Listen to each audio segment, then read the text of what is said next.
ناپاک ہو کر بھی نام لے پاکوں کا تو احترام سے نام لے. اب اس کے بعد تاریخ میں نہیں ملتا کہ کسی نے مومن اپنے آپ کو کہا ہو اور علی کے نام کو غلط لفظوں کے ساتھ لیا ہو. جس نے پہلے یہ کہہ دیا کہ ہمارا راستہ علی کے راستے سے الگ ہے، اس نے تو کہا، لیکن جو کہتا تھا میں مومن بھی ہوں، میں مسلمان بھی ہوں، اس نے یہ جرات نہیں کی. بہرحال وہ ایک پتھر آیا. آپ کو معلوم ہے ہم غدیر آج نہیں پڑھ رہے، لیکن بات عہد کی ہو رہی ہے، بات بیعت کی ہو رہی ہے کہ آپ نے عہد کیا، آپ نے وعدہ کیا، آپ نے بیعت کی، آپ نے علی کو امیر المومنین کہا، تو اب حکم یہ ہے کہ اس کو نہ توڑو.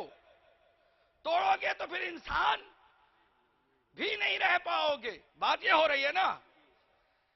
کئی وعدے ہوئے توڑ دیے گئے، یہ غدیر کا وعدہ بھی.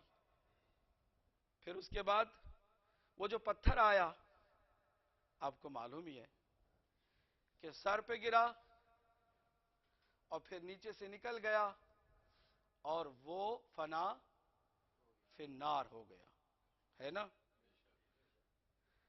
کعبے کے دشمن بھی آئے تھے، ابرہہ کا لشکر، اس کو بھی اللہ نے پتھر سے فی النار کیا.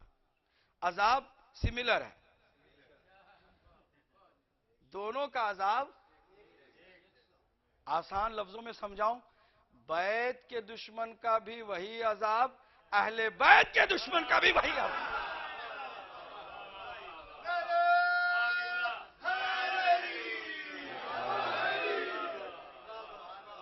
بیت کے دشمن کا بھی وہی عذاب، اہل بیت کے دشمن کا بھی وہی عذاب. فرق یہ ہے کہ وہاں خانہ کعبہ کے دشمنوں کے اوپر ایک ایک کنکری آئی، یہاں پورا ایک پتھر آیا.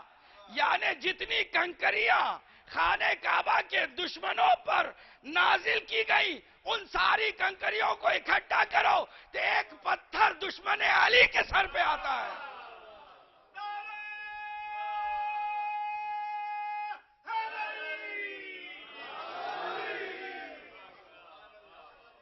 اب ذرا پوری توجہ سے سنیے گا.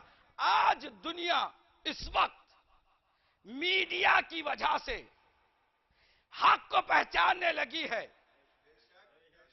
آج دنیا کے جتنے بھی مسلمان ہیں وہ میڈیا کی وجہ سے سمجھنے لگے ہیں. مجھے یقین ہے کہ ایک وقت آئے گا ان قریب کہ تعداد اہل حق کی اتنی بڑھ جائے گی کہ دنیا میں کوئی ایسی مسجد نہیں ہوگی کہ جس مسجد میں علی کا ذکر نہ ہوتا ہو.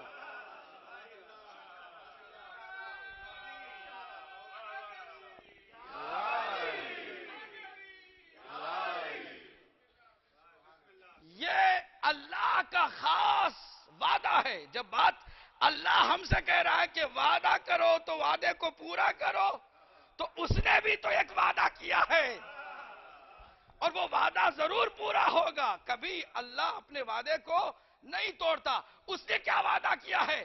وعدہ یہ کیا ہے کہ دنیا چاہے کچھ بھی کر لے، میں حق کو باطل پر غالب کر کے چھوڑوں گا.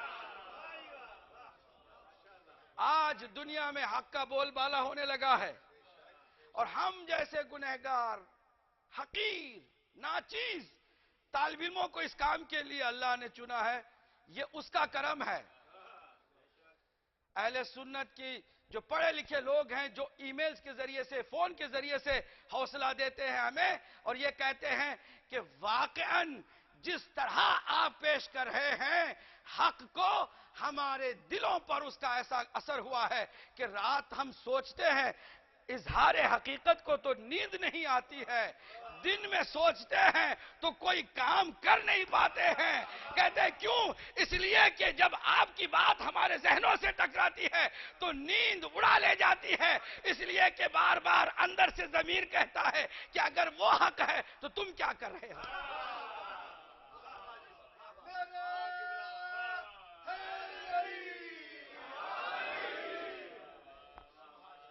اس وقت الحمدللہ ولہ المنہ میں آپ کو بتا رہا ہوں، سینکڑوں کی تعداد، ایک دو کی نہیں ہے، سینکڑوں کی تعداد مذہب اہل بیت و مذہب حقہ خیر البریہ کو اپنانے لگی ہے، سینکڑوں کی تعداد۔ اور مزے کی بات یہ ہے کہ عام لوگ تو جلدی آتے ہیں، مولوی جلدی نہیں آتے، لیکن اظہار حقیقت کے ابھی 20% پروگرام کے اندر 2 مولویوں کو زیر کر دیا گیا ہے، اور 2 مولویوں نے آ کے اعلان کر دیا ہے، اور یہ سلسلہ آگے بڑھ رہا ہے۔ ایسے میں آپ کی کیا ذمہ داری ہے؟ آپ کی کیا ذمہ داری ہے؟ اس میں حصہ ڈالنا ہے، اس کو آگے لے جانا ہے، یا پھر خوش ہو کے کچھ نعرے لگا کر کے گھر میں بیٹھ جانا ہے؟ پھر وہی بات ہے کہ عہد آپ سے بھی لیا جا رہا ہے۔ آج آپ امام زمانہ کی امت ہیں، آج آپ امام زمانہ کی قوم ہیں، آپ امام زمانہ کو روزانہ وعدہ کرتے ہیں سلام کر کے، یہ جو آپ کہتے ہیں السلام علیکم یا صاحب العصر والزمان، یہ جو آپ کہتے ہیں یا قاطع البرہان، یہ جو آپ کہتے ہیں یا امام الانس والجان، یہ جو آپ کہتے ہیں عجل اللہ تعالی فرجک، تو پھر وہ پوچھتے ہیں پلٹ کر کے سلام کرنے والے میرے اس مشن میں کچھ حصہ بھی ڈالتے ہو کہ نہیں ڈالتے ہو؟ کاروان ہدایت کو آگے بڑھانے میں تمہارا بھی کچھ حصہ ہے کہ نہیں ہے؟ تم حق کی آواز میں اپنی آواز بھی ملا سکے ہو کہ نہیں ملا سکے ہو؟ یا پھر وہی ان کوفے والوں کی طرح کہ جو بیٹھ گئے تھے اپنے اپنے حالات کو سوچ کر کے کہ میرے بچوں کا کیا ہوگا، میری بیوی کا کیا ہوگا، میں کیسے زندہ رہوں گا، میری کھیتیوں کو کیا ہوگا۔ کچھ ایسی سوچ ہمارے اندر بھی آ جائے تو پھر فرق کیا رہ گیا کوفے والوں میں اور ہم میں؟ معذرت کے ساتھ کڑوی بات ضرور ہے، لیکن جب بات حق کی ہوتی ہے تو مجھے کوئی پرواہ نہیں ہوتی ہے۔ اگر حق کی بات ہے تو کوئی پرواہ نہیں ہوتی ہے۔ تو جس انداز میں، پوری توجہ سے سنیے گا، ہم ٹیکل کر رہے ہیں، اس انداز میں ایک خوبصورت بات یہ ہے کہ ہم اہل سنت ہی کی کتابوں سے، ایک بات ہم نے کئی دفعہ چیلنج کی تھی اور بار بار اس کو ثابت بھی کیا تھا کہ کوئی ایسا عقیدہ ہمارا ایسا نہیں ہے کہ جس عقیدے کو ثابت کرنے کے لیے ہم اپنی ہی کتابوں پر ڈیپینڈ کریں۔ کوئی ایسا عقیدہ نہیں ہے، کوئی بھی عقیدہ ایسا نہیں ہے کہ جس کو ہم اہل سنت کی کتابوں سے ثابت نہ کر سکیں۔ تو انداز کیا ہے؟ یہ کہ انہی کی کتابوں کو لاتے ہیں، پیار سے جو کچھ لکھا ہوتا ہے اس کو ہم